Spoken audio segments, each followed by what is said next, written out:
Bien, bienvenidos nuevamente a esta sesión. Eh, la idea es que podamos retomar algunos temas del periodo, ¿sí? De lo que hemos abordado ya en las guías de trabajo y también que podamos ver algunos, como algunas pistas o algunas ideas que podamos usar para el tema de lectura crítica. Yo estoy en espera de hablar con el señor rector para que me apruebe la posibilidad de que nos podamos reunir en las mañanas, en contrajornada, para avanzar en pura preparación del ICFES con otros profes de la jornada de la tarde.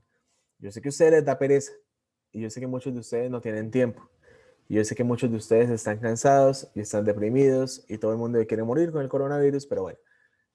Sin embargo, ustedes saben también que el ICFES es en septiembre, que estamos finalizando julio y que tenemos que tener pues una mejor preparación porque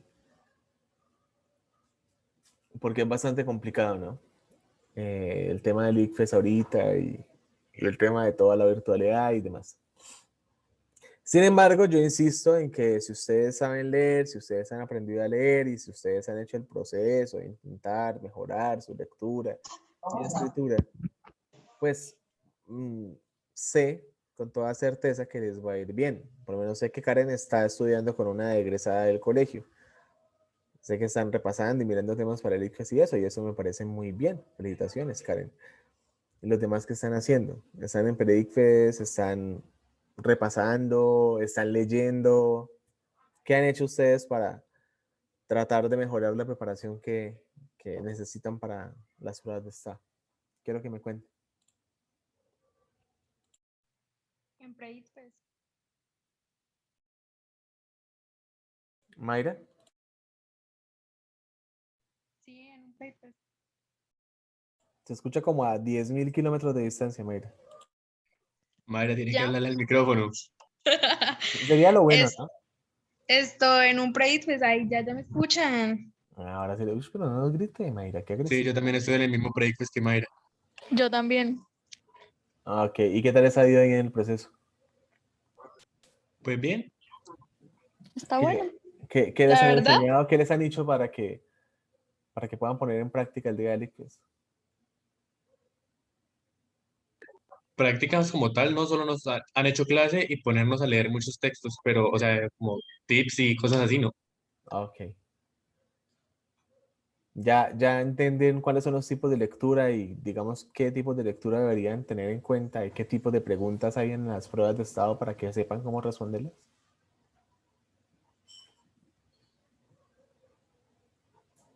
Pues sí, los textos normales, las gráficas, ¿cómo se llama esto otro? Eh, bueno, se me olvidó el nombre. Pero, o sea, sí, ahí nos explican y nos van como mostrando ejemplos y vamos desarrollando preguntas. Ok. Bueno, vamos a empezar con el tema de filosofía y dejamos para la otra parte de la clase el tema del predicfest, que sí hay cositas que yo les puedo decir y que les puede ayudar como a entender un poco más ese proceso. Espero. La última guía que trabajamos, había una tarea que era una investigación, que era investigar sobre 5 mujeres filósofas y sus teorías. Quiero saber sobre quiénes investigaron y qué hallaron al respecto.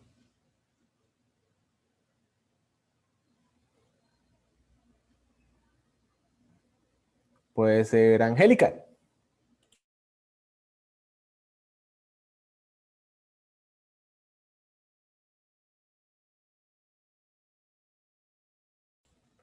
Angélica, ¿me escucha?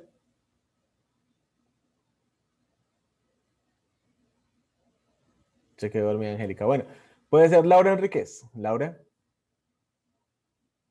Señor, ¿sobre quiénes investigó? voy.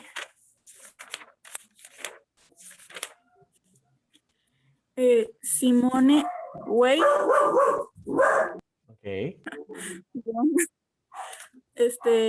Edith Stein, María Ajá. Zambrano, Hipartia y Lou Andrea Salomé. Ok, sí, hay dos nombres muy interesantes en esa lista.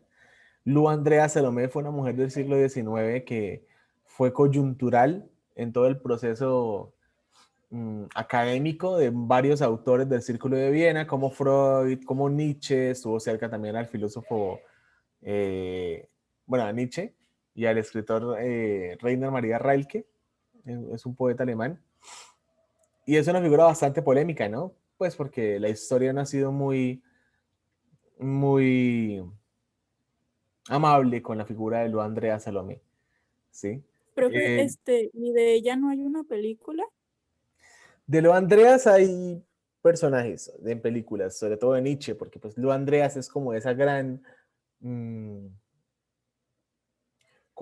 coma, ¿sí? Junto al nombre de Friedrich Nietzsche, porque además Nietzsche la detestaba, ¿no? Pero la historia de ella es mucho más apasionante que lo que la historia nos ha llegado o nos ha legado sobre su pensamiento, porque era una mujer bastante independiente, una mujer que en pleno siglo XIX, pues como que hizo carrera, hizo su proceso intelectual a la altura de los hombres, ¿sí? Y nunca se sometió a ninguno, o sea, ella de por sí como que no creía en el matrimonio como una posibilidad de ascenso social, sino que asumía como la idea de, pues me caso porque quieren que me case, pero de todo modo no necesito estar con nadie, lo cual era bastante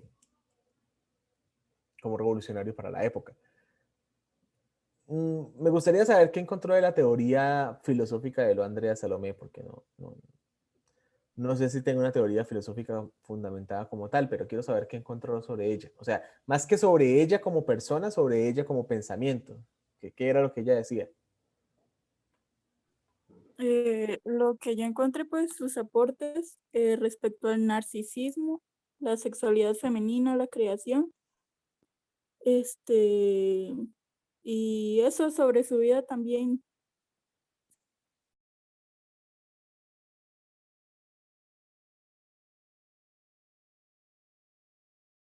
¿Y qué decía ella sobre la sexualidad, por ejemplo?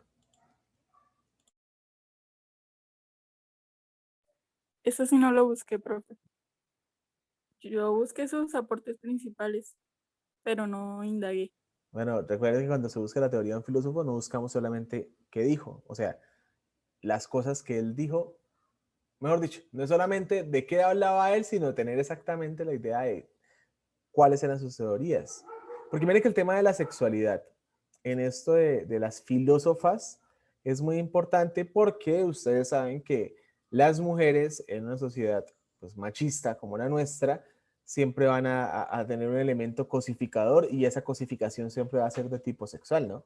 Entonces un primer elemento de poder desestructurar y hacer como una especie de construcción de su rol como mujeres en la sociedad, pues va a ser el elemento sexual.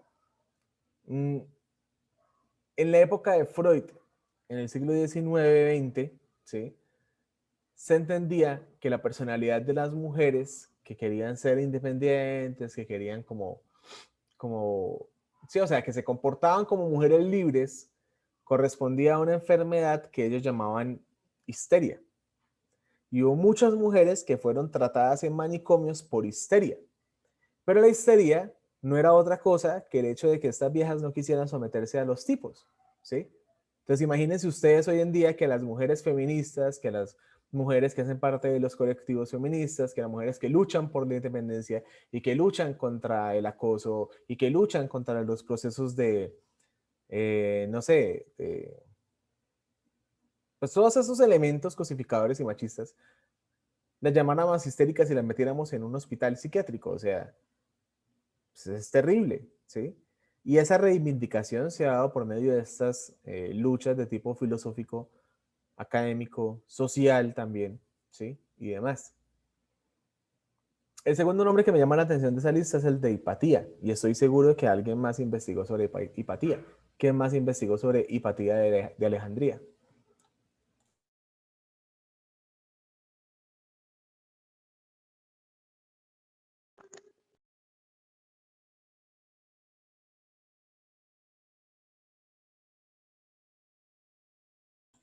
¿Alguien más investigó sobre Hipatía? Sí, yo. ¿Usted qué investigó sobre Hipatía?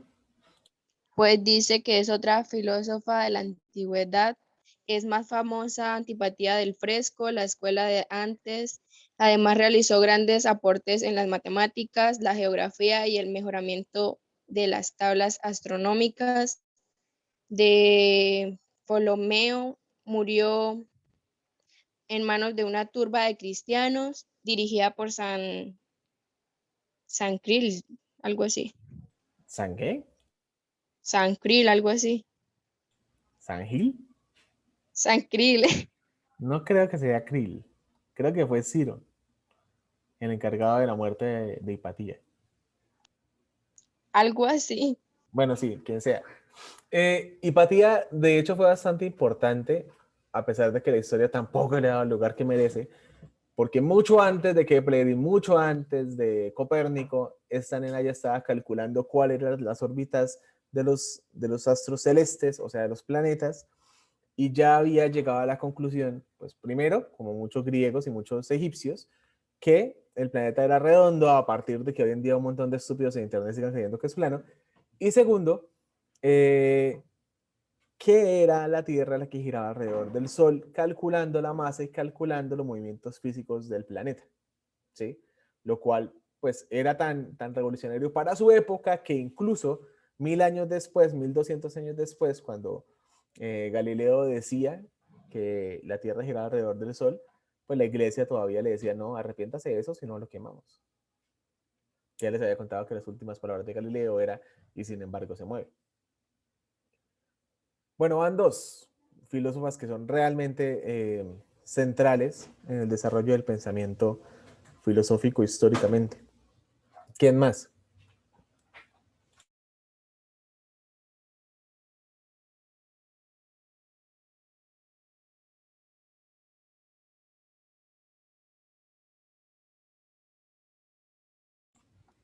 Paula.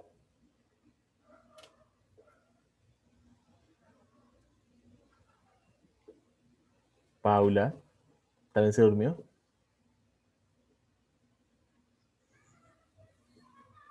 Bueno, Frank.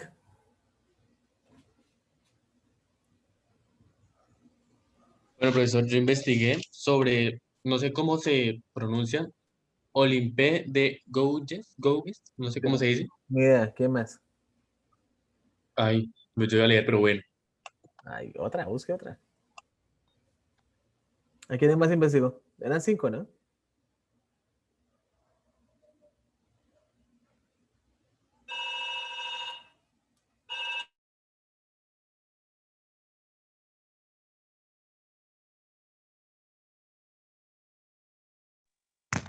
Yo, profesor, Listo, Andrés, ¿sobre quién investigó? Simone de Beauvoir, algo así, Beauvoir, algo así, profesor, Simone de Beauvoir. Sí, esa es otra La filósofa otra muy central. es Simone, algo así, Simone. Sí, ¿qué más?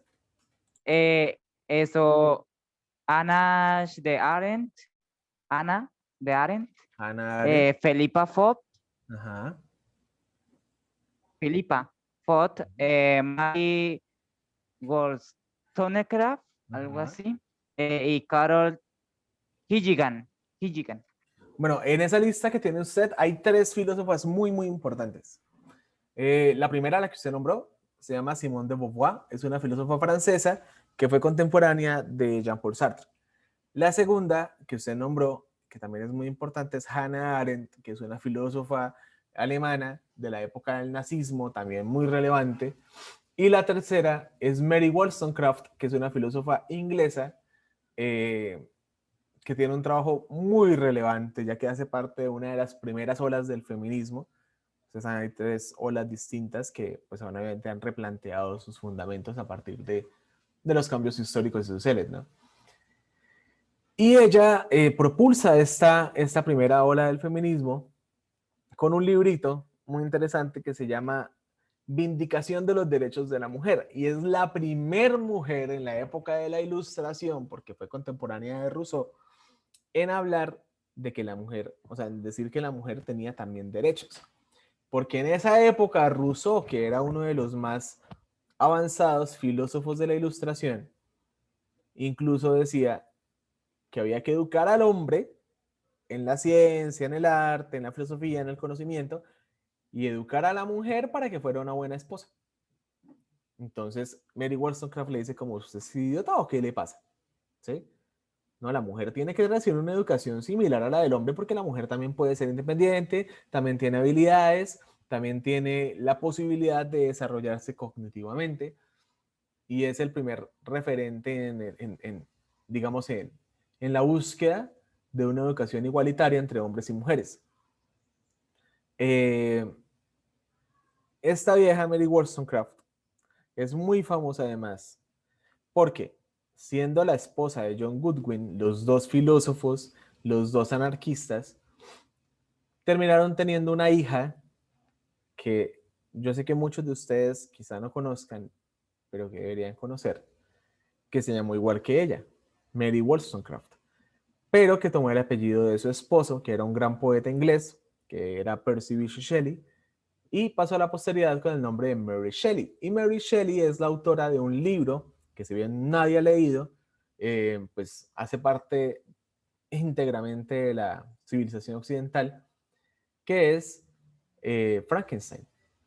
Frankenstein o el moderno Prometeo, donde Mary Shelley hace un recorrido del papel del monstruo desde la figura de cómo el monstruo termina siendo mucho más humano que los seres humanos que lo rodean.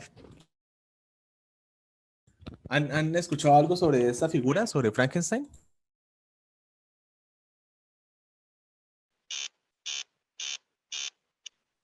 Profesor, sí, Frankenstein es muy reconocido.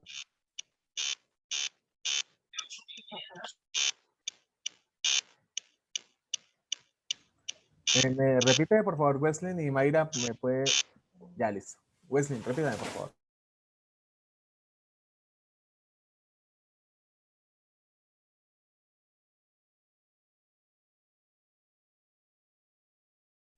Profesor, yo que sé, Frankenstein es muy conocido pero por ser una figura de terror. Sí, Frankenstein es una figura de la época del romanticismo inglés.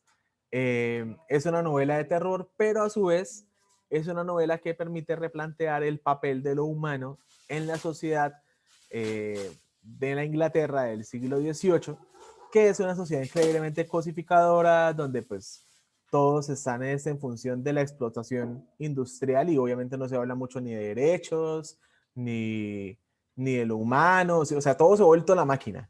Es la máquina en firme que cobra forma, que cobra vidas y esta vieja lo que se plantea es, bueno, ¿qué tanto de humano queda en nosotros en una sociedad mercantilista en la que la explotación y la ganancia económica pues domina las principales esferas de la vida, ¿sí? Y esa es la misma pregunta que podríamos hacernos en este momento en la sociedad del siglo XXI. ¿Qué tan humanos somos en una sociedad en la que se valora mucho más la dictadura de la imagen, la dictadura del like, la dictadura de las redes sociales, que lo verdaderamente humano que hay en nosotros? ¿Sí? Entonces es como una cuestión. Bien, ok. Quiero que me lean lo que investigaron sobre Hannah Arendt, por favor. Si Karen Grimaldo la tiene, por favor, Karen, léame lo que investigó sobre Hannah Arendt.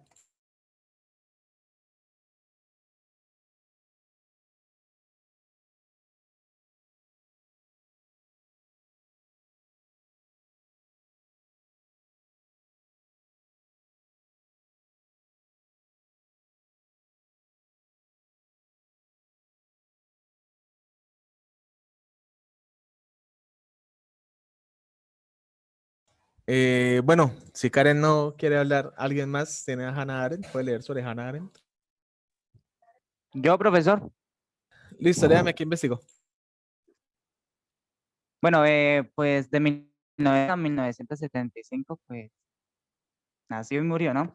Dice, si bien ella misma no se consideraba filósofa, Vichy, Francia, para llegar a Nueva York y Estados Unidos, en donde escribió numerosos ensayos sobre el totalitarismo. Su opus magnum fue totalitarismo, en la cual analizó cómo este tipo de gobiernos alcanzan el poder, tras que en su obra, Eichmann habla acerca de cómo un hombre promedio es capaz de hacer daño sin las condiciones adecuadas para ello.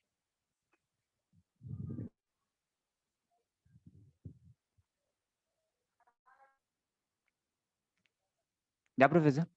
Hay un elemento muy curioso en la vida de Hannah Arendt y es que ella tenía una gran admiración y creo que tenía una relación con el filósofo Martin Heidegger. Y es curioso porque la filosofía de Hannah Arendt parte de esta crítica al totalitarismo, de esta crítica a la dictadura, de esta crítica a los nazis, y pues Martin Heidegger hizo parte del partido nazi y fue rector de la Universidad de Friburgo, enviado por los mismos nazis. Karen, señora.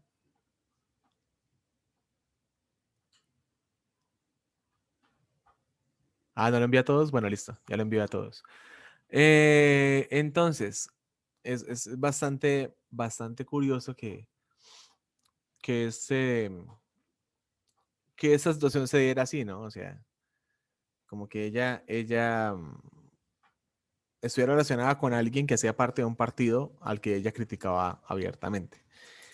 Bueno, esta tercera filósofa, Simone de Beauvoir, es muy interesante, especialmente por un libro donde vuelve y toma lo que ya les había comentado ahorita, la idea de la sexualidad.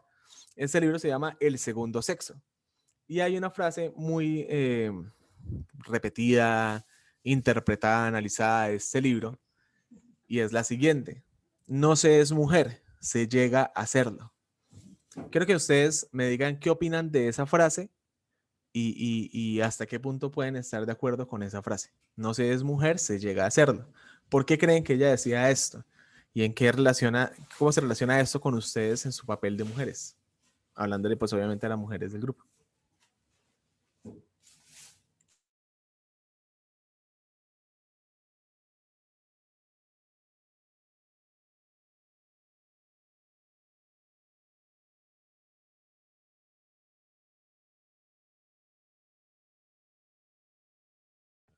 Bueno, como nos quedan 9 minutos, les voy a dar de acá hasta que se reinicie la llamada para que ustedes me respondan qué opinan de esa frase. No se es mujer, se llega a hacerla.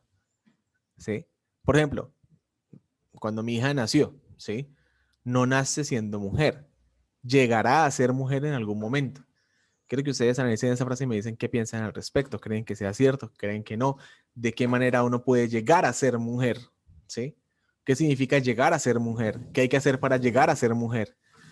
Para que podamos debatir sobre esta frase.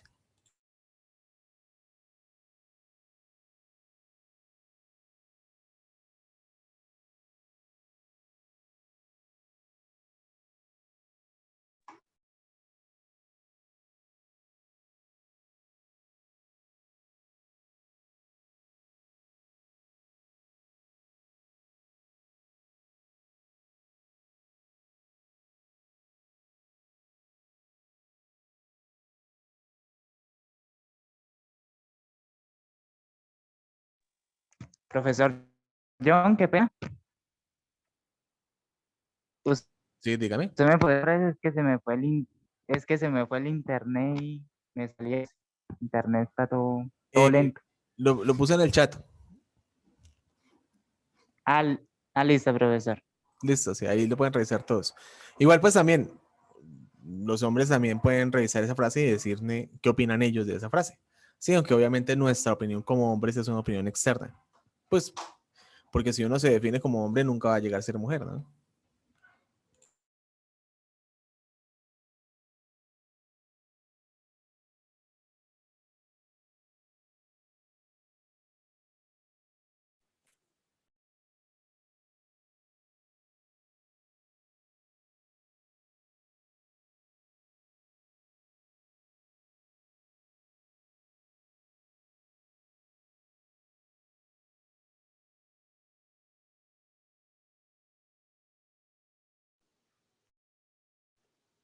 Pues yo creo que esa frase sería como en un proceso porque uno nace siendo mujer, más no ya sabiendo cómo actuar como una mujer, ¿sí?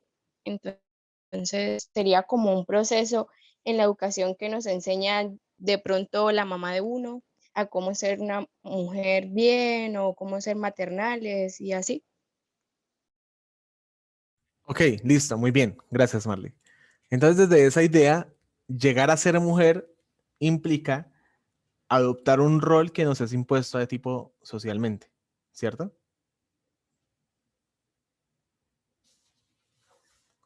Sí, Entonces, uno nunca llega a ser mujer. Por ejemplo, una mujer no llega por sí misma a ser mujer. Es mujer en tanto que acepta lo que le piden que sea como mujer, ¿cierto? sí, así es. Ok, muy bien. ¿Alguien más?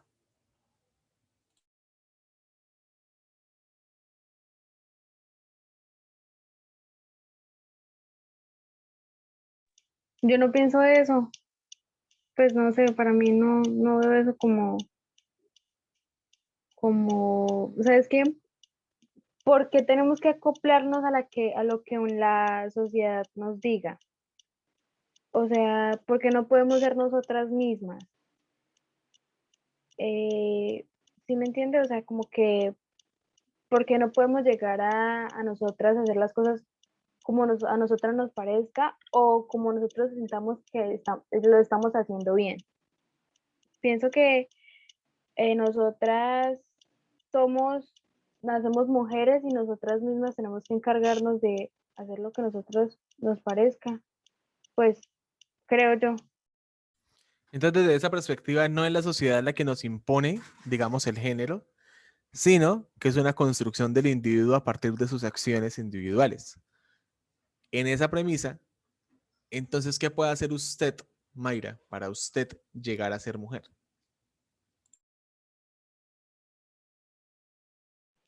Pues es que yo desde que nací soy mujer, o sea que uno pues va creciendo y eso, pero pues al igual a uno no lo define las actitudes.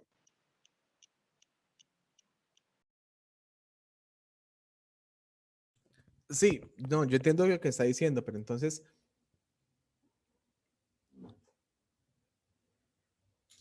usted me está diciendo ahí que desde que nace con un sexo biológico, es mujer por el hecho de tener un sexo biológico asignado genéticamente al nacer. Y ya, no hay que llegar a ser mujer, usted ya es mujer y fin del punto, ¿cierto?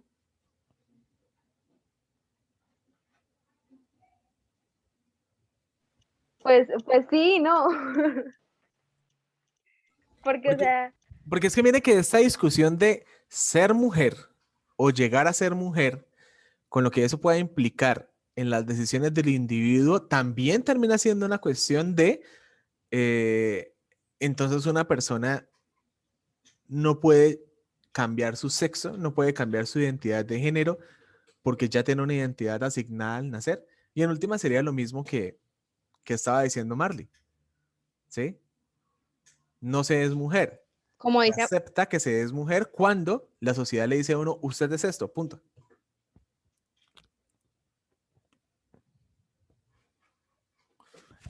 Mayerly Conde Profe, tiene aquí una idea que yo quiero discutir. Pero bueno, Laura, ¿me iba a decir algo primero? no, sí le iba a decir algo, pero primero Mayerly, ya, después participo. Bueno, dice Mayerly, primero hay que definir qué es mujer y no confundirlo lo que es el género. Listo, entonces, ¿qué es mujer? sí, Y yo estoy de acuerdo con eso. bueno, definámoslo. ¿Qué es ser mujer? Eso está muy bien. Mire que es una cuestión Porque, etimológica. Si se llega a ser mujer o si se es mujer nada más al nacer como mujer, pues primero tenemos que entender qué significa ser mujer. ¿Qué dirían ustedes? ¿Qué significa ser mujer, primero que todo?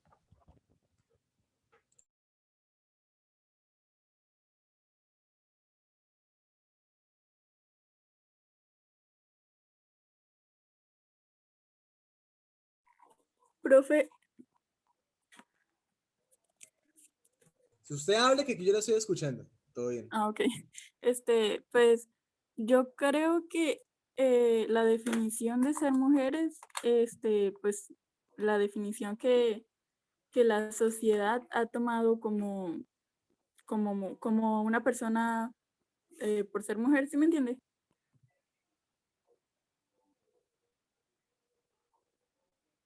Miren lo complejo del asunto y miren,